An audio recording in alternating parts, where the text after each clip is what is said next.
Hello, everybody, and welcome to another exciting episode of Movie Battlegrounds. Tonight, I hope you're ready, got yourself strapped in for a great night of movie-centric debates. Tonight, we have two great fighters ready to go at it. Three intense questions for them to sink their teeth into and debate over. So without further ado, let's get them introduced.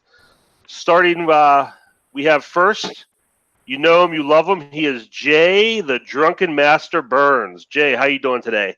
Brother, you know what? I'm doing fantastic. I did not prepare in the slightest, even though we pushed this a week and I had the time. So we're going to fly by the fucking seat of my pants and we're going to see what we can do. But the Drunken Master always pulls it out. Hey, we would expect nothing less. And his opponent, it is Nicholas Twohig. Nicholas, how are you today? I'm doing good. Jay, dude, I didn't do anything either, even though we pushed it back.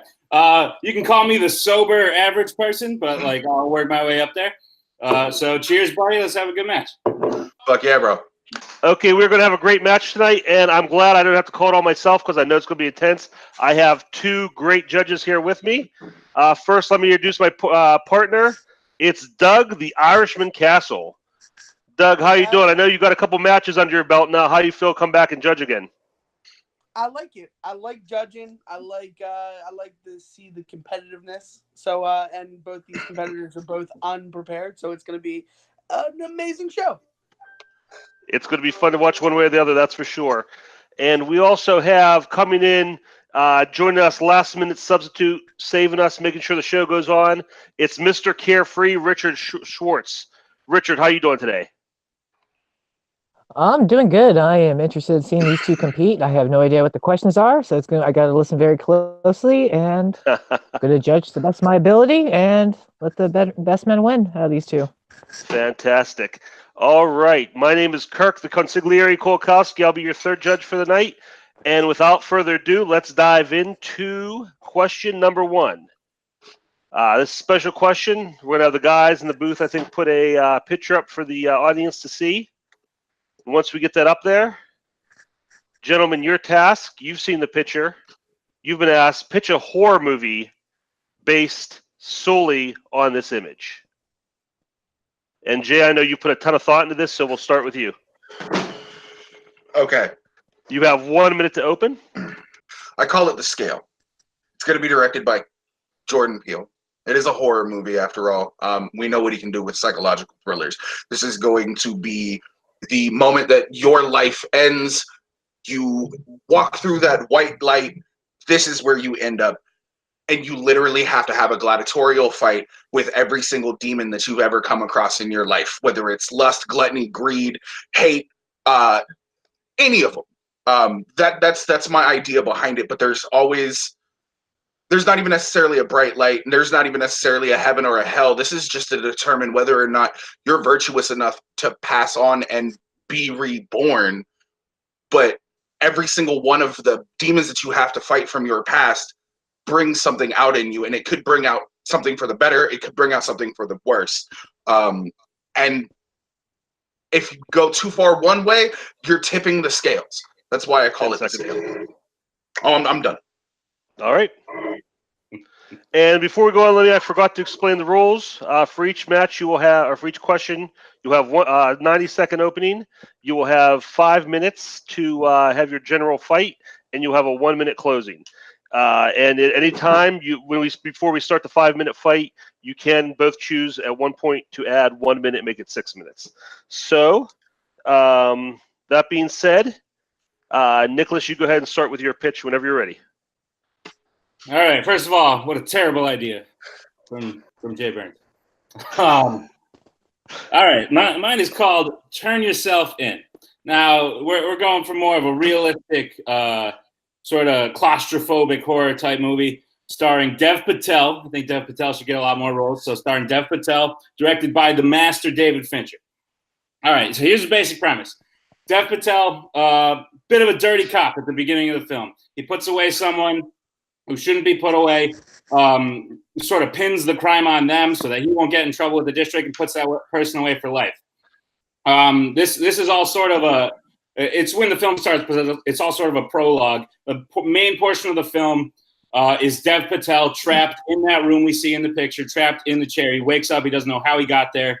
And boom, that's where our movie kicks off. We find out about the dirty cop stuff as the movie goes on.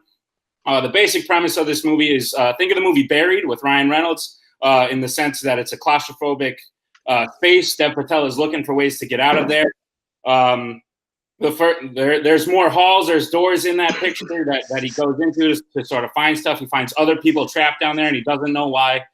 And it's because this person that he put away, we find out at the end, there's a big twist.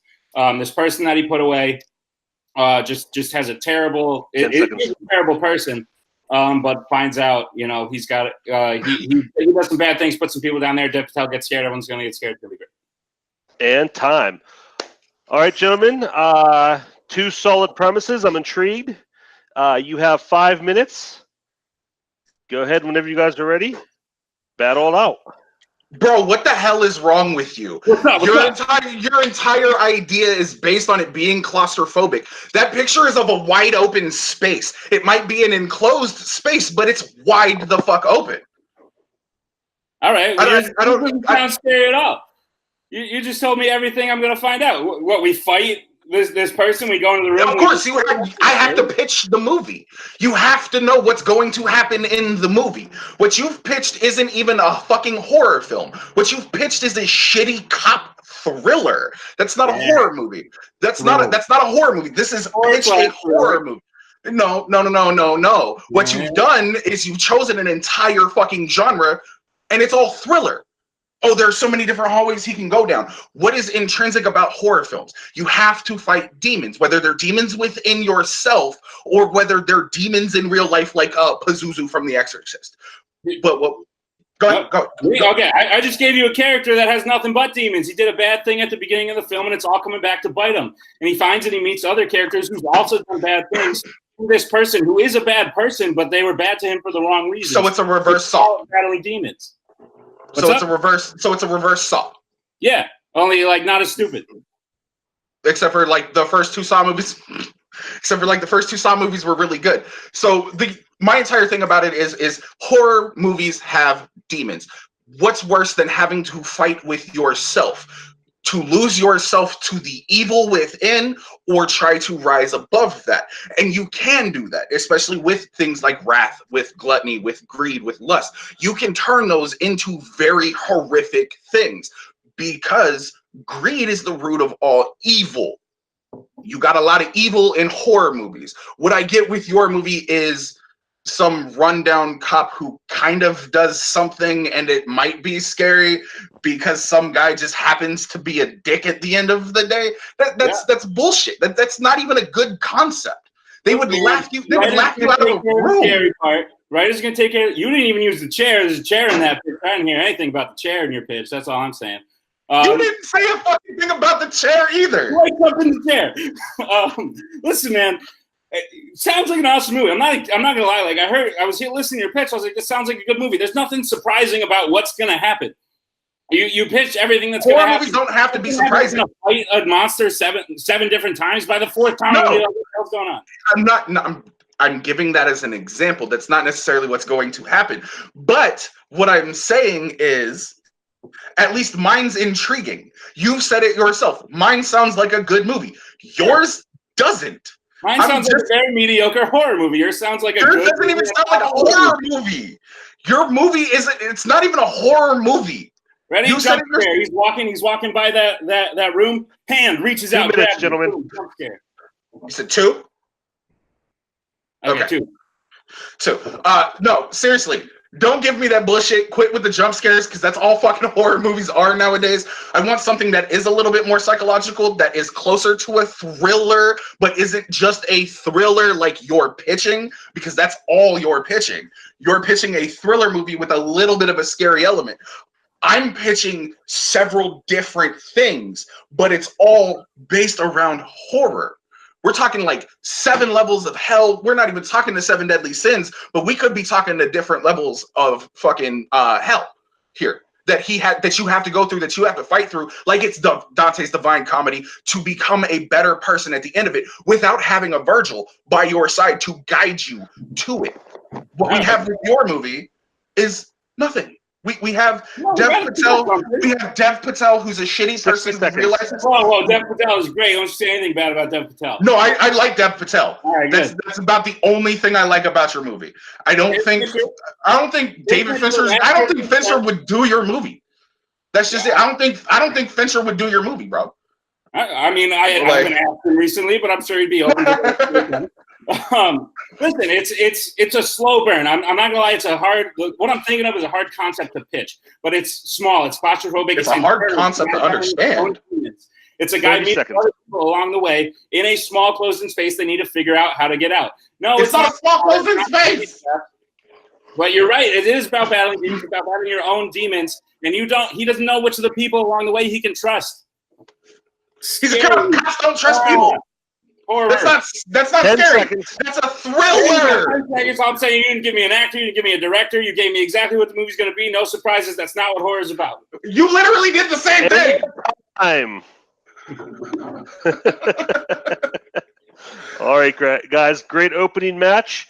Now you're both going to have 1 minute to give your closing arguments. And let me set my timer. And Nick will start off with your 1 minute first.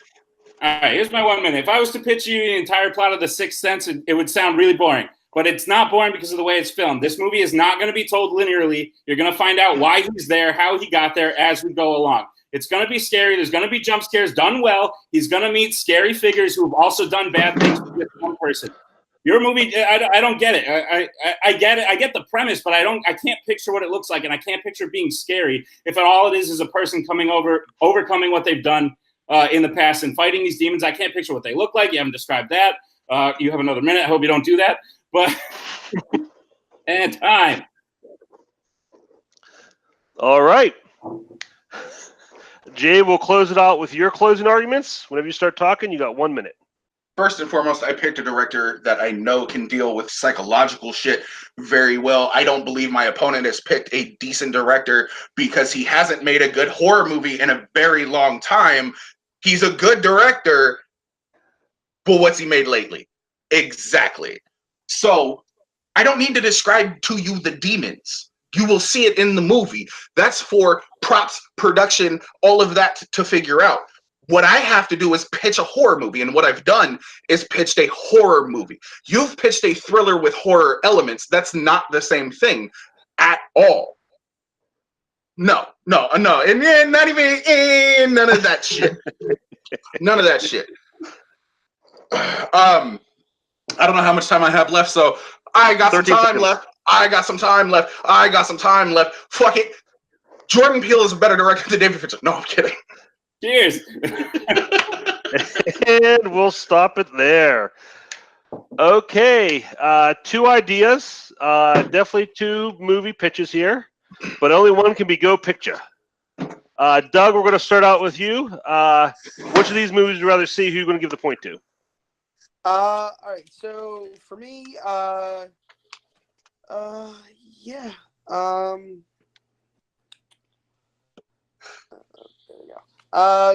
For me, it comes down to what the picture was about and the essence, and the way Jay pitched it with it being a Jordan Peele movie. Right now in Jordan Peele, I trust. He hasn't let me down yet, and he explained why he wouldn't let us down because it's psychological, but it's also very much based off of horror. So Jay gets my point. All right, that is 1 point for Jay. And Richard, we'll come to you next. Which of the 2 movies did you prefer? Both had strong, intros. However, during, Jay did attack Nicholas, saying that it was more of a thriller than a horror, and Nicholas kind of even admitted it was more of a thriller, and he called his film mediocre, and you should never call your film that you're pitching mediocre. And I'm going with Jay just because he had more of a premise. And Nicholas just didn't defend the fact that why his movie was a horror and not a thriller. So Jay gets my point. So after 1 round, Jay is up 1-0. But that's all right, Nick. You got a chance to make that point up in this second round. Good to know. And this question's a little more, I think, a little more linear. Going to be a little more easier to argue for you guys. The question here is, what is the best Jamie Foxx performance? We'll get your 90-second opening. And this time, Nick, we'll start with you. Sure. Well, first of all, what a terrible choice by Jay.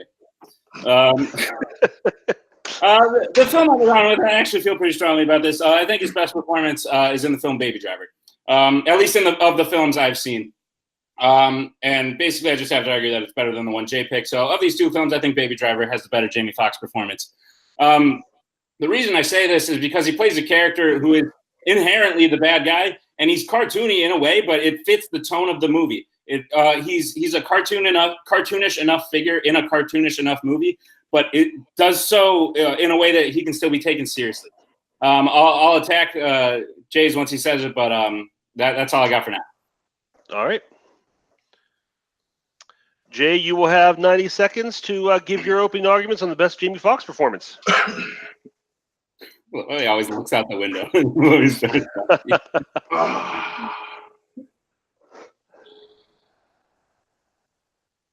I think any movie that has a man on a mission is a great movie, and you put somebody who's a great actor like Jamie Foxx in a picture where he has nothing but a clear-cut mission and will stop at nothing to see his mission come to fruition.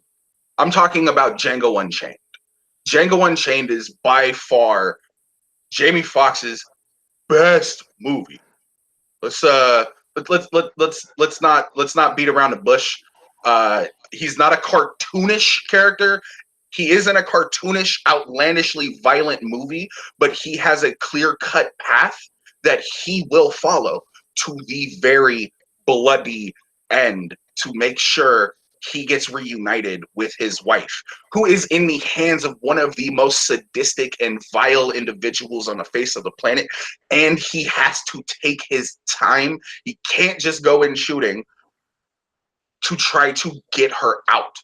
This is a man who has to be subtle when he's so filled with rage that he wants to do nothing but murder everybody. What we have with Jamie Foxx in Baby Driver is just what Nicholas said. You have a cartoonish person in a cartoonish movie. 10 seconds. It's not even... Motherfucker Jones is a better character than Jamie Foxx in Baby Driver. All right, that's 90 seconds. So we will start the general fight now. You guys have 5 minutes. Duke it out, Jamie Foxx. Hey, Jay, do me a quick favor. Ask me which movie I like better. No. Okay, well, I'll tell you anyway.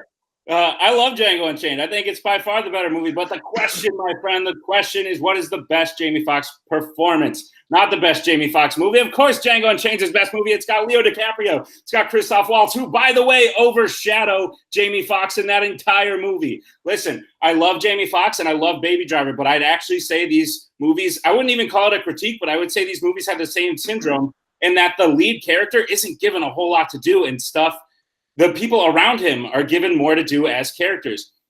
Jamie Foxx is the only difference between the two is Jamie Foxx is the supporting character who's given more to do. He's the reason Baby feels threatened in the movie. He threatens his girlfriend in the diner scene. He catches her when he thinks he's been recording all the conversations, and he goes up and has that line and says, the moment you catch feelings or love or whatever is the moment you catch a bullet. I love Django Unchained, and it's a great performance, but it's not that hard for an actor to go through a movie stone-faced and be a physical presence. Ask Keanu Reeves. I will not talk about the wind that rises off the mountaintops at sunshine, at sunrise. That's not what we're here to talk about. What we're here to talk about is the development of a character. And you see it at the very beginning of Django Unchained when he is a part of this chain gang being led by slavers. You see Christoph Waltz's character, Dr. King Schultz, come in and take him under his wing to make him become a better person, to help him. What are you saying? Like, oh, okay, so he's stoic and stone-faced. You're goddamn right. He's a bad motherfucker, but that's not it. He has to get to that.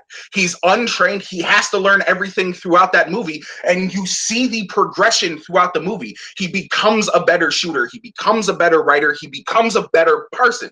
All of those are what encompasses a great performance, a best performance, and that best performance happens to be in Django Unchained. You can sit here and say, oh, you know, this diner scene right here. We can sit here and talk about the KKK scene in Django Unchained. It has absolutely nothing to do with what we're fucking talking about, which is what you did. But Sure. what I'm telling, go ahead. Oh yeah, you know who I remember in that KKK scene? Jonah Hill, not Jamie Foxx. Because Jamie Foxx wasn't in that scene, you dick. Exactly. No. But I'm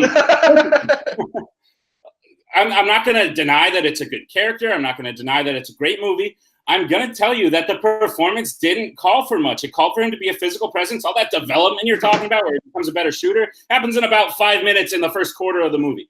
It doesn't matter. It's still shown. You don't get to see it. It doesn't matter. Even Rocky had a montage. Even Rocky had a montage, bro. But what I'm telling you is I would rather see that. I would rather see the performance be enhanced by an actor, even in a montage, than just sit here and have him kind of be this menacing person who may or may not want to kill somebody. Whereas he wants to kill somebody in Django Unchained, he has to leash that in. You can see that he has. 1 second, I got to burp. Bless you. Sorry about that. But you see it in Django Unchained. You don't get to see it in Baby Driver. He's just there. You actually get to see him grow as a character in Django Unchained. Whether it's a minuscule amount or not, you can shake your head all you want, but it's true. You see character development from Jamie Foxx in Django Unchained. You don't see it in Baby Driver. It's not true. He's not just there. He is the cause of the plot moving forward, and it's because he plays that character. He shoots the cop in that meeting. He starts 1 minute. Bats is a great character. He's scary, but he's not super. It fits the world. His performance is good because it fits the world that's not ours. Edgar Wright tends to make worlds that don't directly compared to ours. Like, his movies aren't the real world. They're slightly exaggerated, and a good actor can mold their performance to fit into that all world. movies are slightly exaggerated. Sure. You can't just make that argument about Edgar Wright. The same thing could be said about Tarantino. The same thing could be said about Kubrick. The same thing could be said about everybody. Anything to accent that Christoph Waltz and Leo DiCaprio do. That's why their performances are talked about from that movie, and Django's not. He's a good. I hear more people talk about Django Unchained than I do hear them talk about him in Baby Driver. End of fucking story. End of story. End of story. Him in Django Unchained or Django? And time. That is your 5 minutes, gentlemen. So we will now go into closing arguments. You each have 1 minute. And Jay, we will start with you.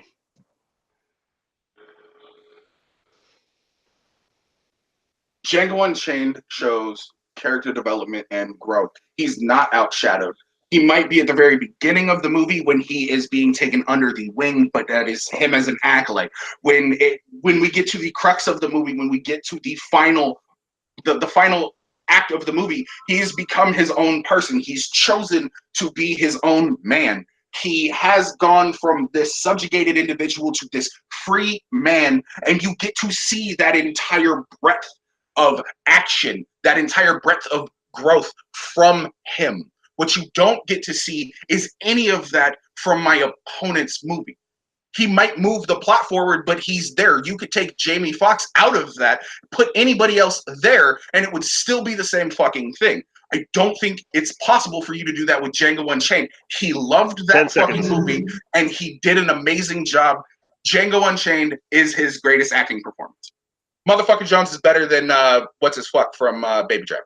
And time. All right. It all comes down to this, Nick, for the Jamie Foxx fight. 60-second closing. Whenever you're ready.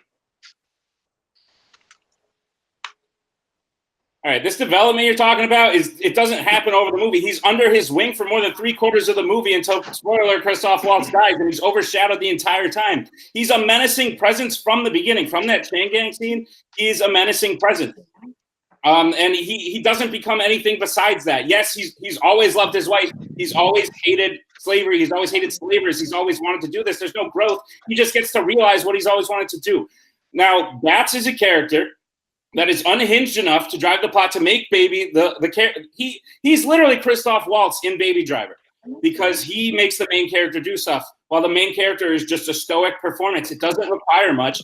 Django Unchained is by far the better movie. Don't get me wrong. The better performance is him in Baby Driver. You concede your time? Yeah, why not? All right. Okay, gentlemen, that is it for Jamie Foxx. Which is the better movie? Or I'm sorry, no, what is not the better movie? What is the better performance? And Richard, we'll start off with you this time. Which argument do you agree with more?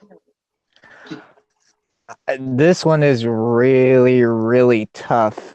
Jay brings up the fact that there's growth and development, but he doesn't describe in the movie what's the growth and development. He kept on saying growth and development, but he doesn't explain what growth and development this character did. At the same time, Nicholas' argument with Baby Driver, he didn't really describe any development in the character. He just described a few scenes that he was in. I'm going to give my point to Nicholas because of the fact that he did say that at least in Django Unchained, there were other actors that kind of like the other actors kind of stole the show. More of the actors did more than Jamie Foxx did in that movie to help him be what he is. Whereas Nicholas, he was kind of the driving force in that movie. So my point is going to Nicholas. All right. That was very tough. Nicholas. It was very close. It is a tough argument. I'll agree with you. I'll go next. And I'm in the same boat as you are. It was tough. I agree with Nick that Django definitely is the better movie of the two, but we're talking about performance. And I think they were pretty evenly matched up for the most part. But the one thing that, Jay kept talking about the character development. And Nick had a pretty good point where, his circumstances change, but as a character, he's pretty much the same through the whole movie. And I feel, I agree with Nick that he does get overshadowed by Christoph Waltz and by Leonardo in that movie. So I'm going to agree with you. I'm going to give my point to Nick, which gives Nick the overall point in round 2. I love that it's getting heated. I love we're getting into it. And that's perfect for the third question here. And the third question is another pitch style question. What you guys have been tasked with is directing a comic book movie. But there's a twist. The comic book character or the comic book itself cannot be produced by Marvel, published by Marvel or DC. Cannot be a DC brand or a Marvel brand. From there, which character, which comic book do you choose to make a movie based on? And Jay, I believe we're going to start with you here. We also have to pick something that hasn't been a movie already, right? Yeah, exactly. Thank you, Nicholas. Yeah, it has to be something that hasn't been already produced or isn't already in production. Thanks, Nick. So, Jay, with those instructions, we'll start with you. What's your choice? So I went with by far probably one of the best Vertigo comics ever made. I chose Neil Gaiman's Sandman. This is a movie that has been stuck in development hell, been canceled and shelved forever, even though it was supposed to be fast-tracked into being made. It is by far probably one of the better stories that I have ever read in comics outside of a Marvel or a DC story arc.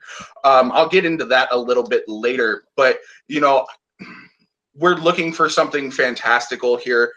I don't want to go too out of realm. I'm not going to go snap back to reality and choose a dead director and a living director to fucking talk to each other via a Ouija board, which I did, and I actually won that fucking argument. Fun fact. Dumbledore is a trash person.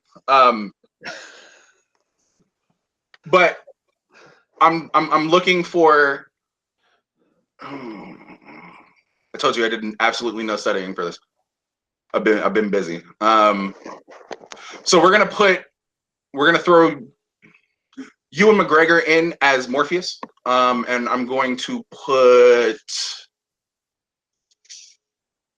You know what? I will actually choose Ava DuVernay as a director. She did decent with 10 seconds. A Wrinkle in Time, but I don't think she really got the chance. Give her a decent enough premise to go with and not being really confined.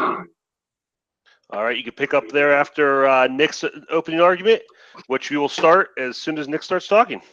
Listen, buddy, I love Ava DuVernay, but I don't think you heard the question right. It's us. We're directing the movie. You don't get to pick a director. We're doing it. Luckily, I'm a better director than you, and your choice is better.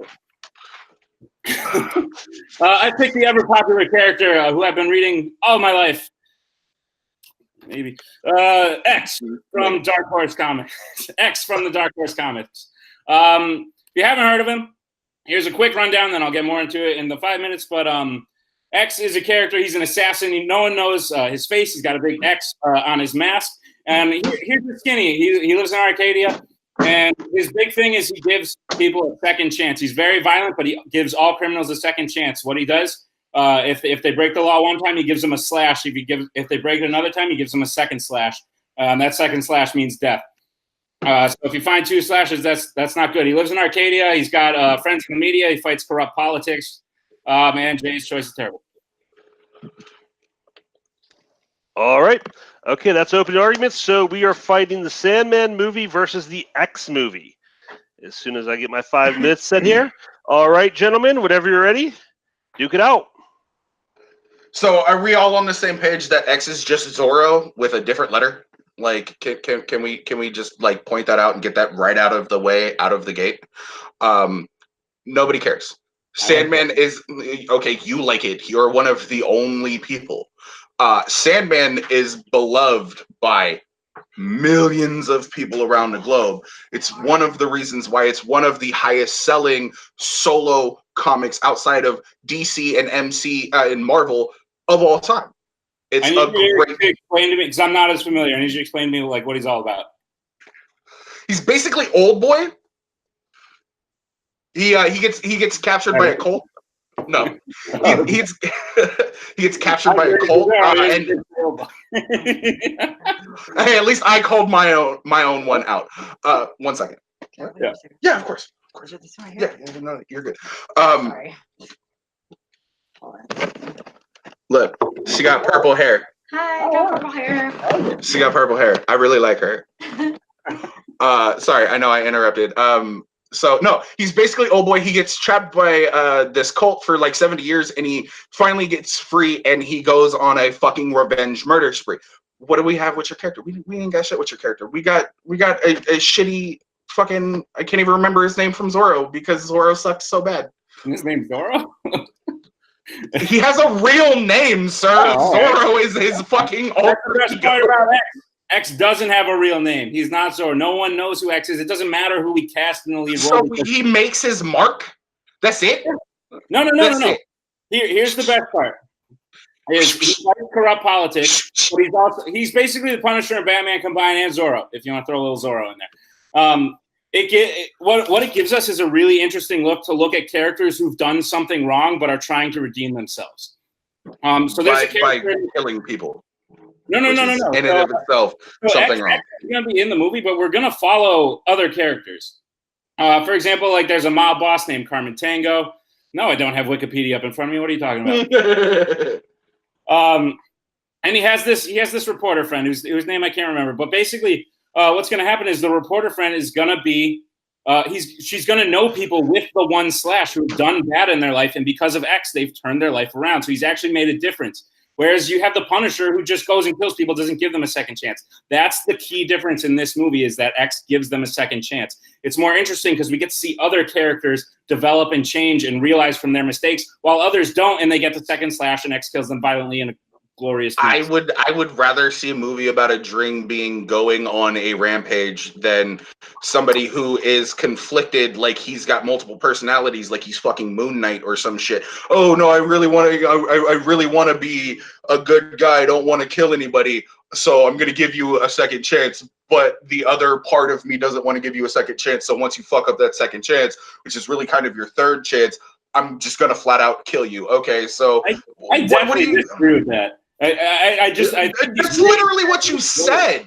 He's not like he can't make. It's not that he can't make up his mind. It's that his mind is made up, and everyone gets one.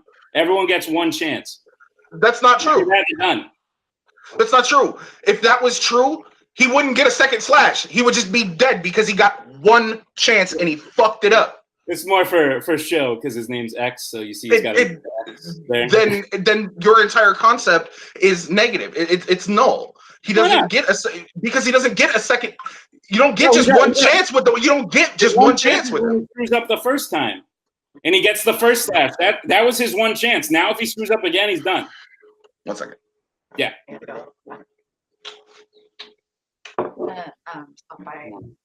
Okay. I'll see you. I'll see you in a couple hours. Shit, I have this. Just real quick. Okay, I'm gonna hurry. All right. I'm gonna hurry. All right. Bye. Sorry. Bye, all the friends that I have. They're leaving. Jay Also. gets the point. Jay gets the point. I'm sorry. I it's my girl. She's on lunch. She came to visit me. I thought that we were doing this at 5, not 6. I'm So sitting here making out with an ice cream sandwich, and you're making out with a real girl. That's not. I'm happy here, man. We're good. yeah. So what was I saying? Something about Batman dreams. I don't get the whole dream thing. You gotta like that. What is this? Inception? Is he just going to people's dreams and? No, he is Morpheus. He is the god of dreams. He's the god of sleep, basically. How I don't a cult. Rituals. Like how do you summon anything? Like that's a stupid question. No, I think these are never heard of. No, I completely understand, and allow me to not look at Wikipedia as well. 1 minute. No, I just your movie sounds confusing, and yet has tones of things I've already seen before. My movie sounds confusing, and that's what you want. Pretty straightforward. X is not straightforward. What is he? Is he Zorro? Is he Batman? Is he the Punisher? Your character can't even make up they can't even make up their mind on what your character wants to be. I don't want to hear that. He wants to be a vigilante who gives people he believes that people can change, which is different from heroes we've seen before. It's going to be interesting. Is it though? It is. It's not though, because you've got Batman who gives fucking everybody a 1,000th chance. What happens when you find out later in the movie that reporter friend sees her dad has a slash from a long time ago, that her dad used to be a bad person, and now she's realizing that there's people around her that you can't use fear as an emotional terror tactic to make somebody a better person. And time. That's our 5 minutes. To be it. All right, guys. At this point, you will have your 60-second closing to pitch your movie. And Nick, this time we're going to start with you. Sure. You have 60 more seconds to sell us on X the movie. Time to begin when you start talking. Sure. X, directed by me. Better director than Jay. Don't forget. Listen, this is going to take place in Arcadia. It's a made-up place. I get it. I get that it sounds a lot like Batman, but there's key differences. There's insanely key differences in that there are consequences, and yet he believes in people changing. You're going to follow other characters. X is going to be there, but he's not. There's a reason we don't know the actor that's playing him. It's going to be an unknown physical presence. And it's because he doesn't say much. He's more of a symbol. And we're going to follow characters in this town of Arcadia, like his reporter friend, whose name is Jill. Her name's Jill. And Jill's going to find out later that her father, people close to her, have that slash from a long time ago when they used to be involved in the mob and the people she's trying to take down. So it's more of an interesting, realistic, gritty comic book movie with consequences. Because 10 seconds. Again, 10 seconds. Oh, they get killed, and then Jay's movie's really bad. All right, that is your time. Okay, finish us up here, Jay. 60 seconds. Sandman. First off, I don't believe the stipulation was that the movie needed to be directed by us, so go fuck yourself on that one. Second off, your movie's confusing. You said my movie's confusing, and it's things that people haven't seen before. That's what people want to see. People want to see things they've never seen before on film.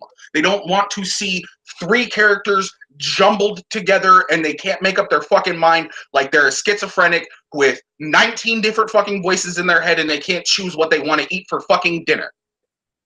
You have, with my character, with Sandman, what you have is a character who has a plot, who wants to do nothing but get revenge and ultimately just live his life after he does that. What do we have with you? We have an emotional terrorist. That's not something that's not even a good thing. Your character might not be a good person. He might not even be an anti-hero. He could be a villain. He doesn't know. You don't know. 10 seconds. Fuck it. X sucks. Zorro was better. Batman gives people as many chances as they fucking deserve, and your movie's trash. Also, you're a shite director. Put that to the Joker.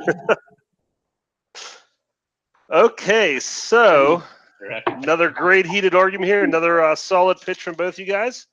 And I'll start us off here. I was interested to see how this fight would go because you both did two characters I'm not very familiar with. I know a little bit about Sandman. X, honestly, I think I probably saw a comic book cover once, but don't know anything about him. No, he's not. No shit. And I'd like to see both these movies. I'd like to see a Sandman movie, and even though I never heard of X before, I'd like to see that now.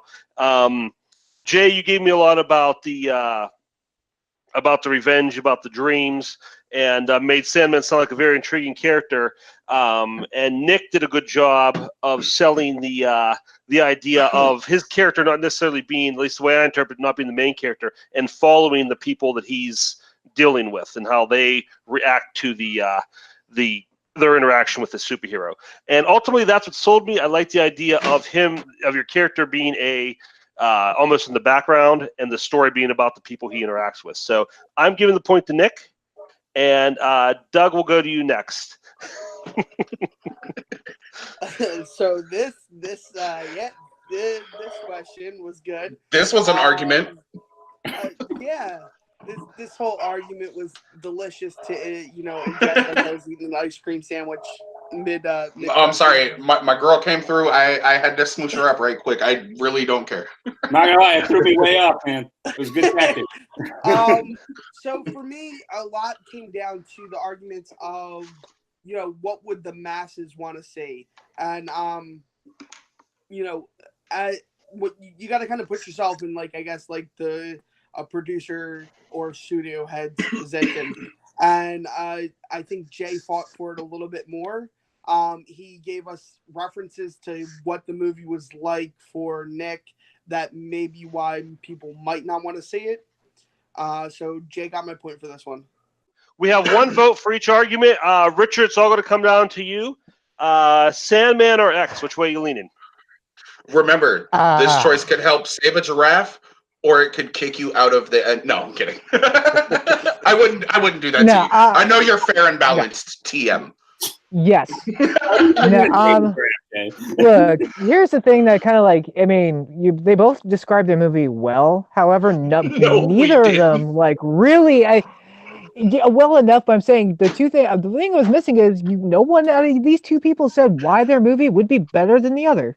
Like, that was the thing that was really, like, I was hoping one of you would attack that. You didn't. And don't you raise your hand, Jay. You didn't attack it. I heard everything you said. Yes, I did. Yes, I did. He said it would be weird. I said it wouldn't be weird. Or I said what people want to see is weird. Round's over. Strike that from the record. Okay. Ultimately, it came down to... I got to give my point to Nicholas just because his premise sounded more interesting than Jay. Just because in Jay's argument saying just because some people don't want to see different things, not necessarily true. People love seeing multiple Batman movies, multiple Superman movies, multiple comics, the same version done right. Yeah. So my point's going to Nicholas. All right, guys. So that ends the fight proper, and because the score is now Nicholas 2, Jay 1, that means we're going to the speed round. And speed round works like this. First question. You guys will be given a choice between two options. Whoever says their pick first gets that. The other person defends the other one. Whoever speaks first will get to go first. So judges, I'll need you guys to help me if they're both talking at the same time. For the first question, you will get a 30-second opening and a 50-second rebuttal to your opponent. So this is for Jay. This is to keep you alive, keep you in the game. Nick, for you, this is for the win. Speed round question number 1. Who had the better transition from comedy to drama? Vince Vaughn or Jim Carrey? Jim Carrey. I heard Jay first. Jay gets Jim Carrey. So Nick will be doing Vince Vaughn. And because you spoke first, you'll get to go first, Jay. And you can start Whenever you're ready. Jim Carrey is well known for his performances in every single movie that he has ever been in, whether or not they are well regarded or well liked by critics. Most people really don't take time to watch anything outside of his comedies, but when they do, they see another side of this individual. When you watch a movie like fuck, why am I drawing a blank? Fuck it, I'll throw it out there. Eternal Sunshine of the Spotless Mind. You the number 27. 5 seconds. You get to see another side to an individual who has been nothing but a funny man, but you get to see a serious side. And time. Okay, Nick, you get 30 seconds for Vince Vaughn. All right, here we go. I love Jim Carrey. I love him. He's great. He's so funny. Even in his dramatic movies, Eternal Sunshine of the Spotless Mind is a masterpiece. It's amazing, but there's comedy bits in that. It's not. He doesn't go straight into drama. Vince Vaughn. Look at Hacksaw Ridge. Look at that movie Delivery Man. Insanely underrated, where he has like the 500 children because he accidentally donated all the stuff. But he's really good in that movie. He shows heart. He shows 5 seconds in Hacksaw Ridge. Jim Carrey's still funny even in his dramatic roles. Vince Vaughn is totally dramatic. Okay, your rebuttal / closing, Jay, when you're ready, 15 seconds. At least the movies that Jim Carrey is in, he's actually the lead. Outside of The Delivery Man, your issue with that was Eternal Sunshine of the Spotless Mind had funny moments. So did The Delivery Man. He isn't even the second fiddle in Hacksaw Ridge. His transition into drama is bullshit. Jim Carrey is actually a smooth master when he did that. Time. You can see the transition. Time. All right, Nick, your final 15 seconds. Jim Carrey was so big in comedy, there's no way his dramatic career could even measure up. Vince Vaughn was very average, mediocre in comedy. His dramatic performances are way better. Hacksaw Ridge, he might not be the main character, but he's a presence, and he's different. And he's different than how he is in his comedies, whereas Jim Carrey is just a different shade of the same thing. And time. All right, this is going to be a rough one, I think, guys. Doug, we're going to start with you. Do I got to? That's the question. Yes, you do. So the problem that I have with this argument is that you were asked to give a dramatic role, and Delivery Man is technically a comedy. It's not a dramatic role. That's the only problem. You gave us Hacksaw Ridge, but I'm a little super, I guess, suspicious. But yeah, Jay just hit more of the reasons why you go to Jim Carrey for a dramatic role. He engulfs the role from this argument was so tough. I just wish you would have brought more of the Hacksaw Ridge than just Delivery Man, because like I said, that's considered a comedy. So my point's got to go to Jay for that. All right, that's one for Jay. Richard, we'll go to you next. Which way were you leaning on this fight? See, this was a really hard one because Jay kind of struggled on his opening statement because, like, he was looking for words. Nick, I thought, had a strong opening. However, the point I'm giving it to Jay because of his last line, as at least you can see the transition between Jim Carrey's comedy to dramatic, whereas Nicholas didn't really. He didn't go into basis what you can see the transition between Vince Vaughn's comedy to dramatic, because the question was who had the best transition from comedy to drama between the two characters, and Jay hit that a little bit more, so my point's going to Jay. That brings us to the score of Nick 2, Jay 2, which means it all comes down to this. Consigliere. Yes. Give me two. Two, Utah. You. Give me one more than that so that I can win. Dock him 5 points for that. All right, guys. For our final speed round question, again, just a reminder, you are going to have a 30-second opening, a 20-second rebuttal, and a 10-second closing. And same rules apply. Whoever speaks first gets their pick. And our final question for the night. Which actor did a better job directing himself in a movie? Ben Affleck in Live by Night or George Clooney in Monuments Men? George Clooney. Ben Affleck. All right. You both got what you wanted there. Jay, you went with Clooney first. So, again, you're going to get your opening statements first. And whenever you're ready, you have 30 seconds. So it's really easy for an actor to direct himself. It doesn't really come down to that. What I think it comes down to is how well he meshes as an actor and a director to everybody else on the set. And while Monuments Men may not be like a highly regarded movie, it's really well done. It's really well directed. And you can tell that the cast actually kind of likes each other. It doesn't matter the facial expressions that my opponent wants to make. Ben Affleck can barely act. He's not a great Batman, and he can't direct. I'm sorry. And time. I'm sorry. I love you, Batfleck. Let me wind up real quick right here. All right, Nick. Whenever you're ready, you got 30 seconds for Affleck. Swing and a miss. Talk about not a great Batman. Are you kidding me, George Clooney?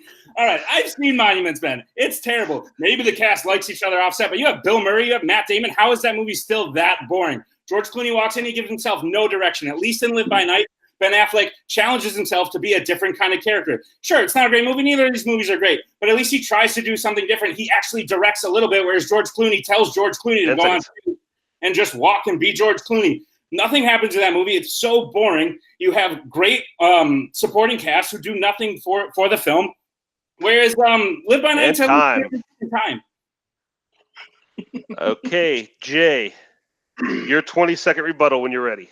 George Clooney struggles with directing himself aren't a thing. Like, he was literally able to do it. You're sitting here and saying Ben Affleck came in and set a bar for himself that was so low that even he could fucking overcome it. Fuck out of here with that bullshit. It doesn't matter whether the movie was good. We're talking about who was the better director, and I'm sorry, George Clooney had better direction to give during Monuments Men, which is actually based on something that actually happened. And Nick, your 20 seconds. Whenever ready, you can go ahead. I don't care if it's based on things that actually happened. It's boring. At least Live by Night is somewhat watchable. Monuments Men is terrible. They try to save art. That's not fun. It's a war movie. There's no war in it. It's terrible. George Clooney gives a terrible performance, and it's due to the directing of George Clooney. At least Ben Affleck does something different from his previous directing efforts, where George Clooney says, hey, George Clooney, go be George Clooney, and it's not exciting. It doesn't fit. Time. Okay, guys, it all comes down to this. Your 10-second closing. Jay, whenever you're ready. So the Monuments Men is based on a real-life event. It actually happened. Yes, it happened during a war. And I think even being constrained with that might have held him back a little bit, but it's still a better director and actor combination directing that. All right, Nick, your final 10 seconds here to take us out for the night. Make them count. Whenever you're ready, go ahead. The greatness of the combination only further details how poor of a job it is, because he had everything to succeed and he failed. Ben Affleck, really no expectations, but at least he did something different in a unique time gangster film. It's time. All right, guys, that's it. Now we got to decide. The score is tied, so this point will determine the winner of the match. And Richard, we're going to go with you. Clooney or Affleck? Can I hear the question of the speed round? What was the actual question? Which actor? This one is. Sorry. Which actor did a better job directing himself in a movie? Ben Affleck in Live by Night or George Clooney in Monuments Men? God. This was, I think, the toughest. Just because they both hit strongly on both on Clooney, both on Affleck. Jay saying that George Clooney got along with everyone, whereas Nicholas says that Ben Affleck at least attempted to give himself a different character, whereas George Clooney was just playing George Clooney. Both attacking their film, saying they're not good. Oh, I am going to go. My point is going to Nicholas, just with the fact that at least Ben Affleck tried to give himself a different directed and tried to give himself a different aspect, whereas George Clooney was indeed playing George Clooney. So by the skin of the teeth, it's going to Nicholas. All right. Okay, Douglas, we'll go to you next. How you feeling about this one? Sure, go to me next. All right. This truly was a tough match. And for some reason, I'm going to come off super biased. I just feel like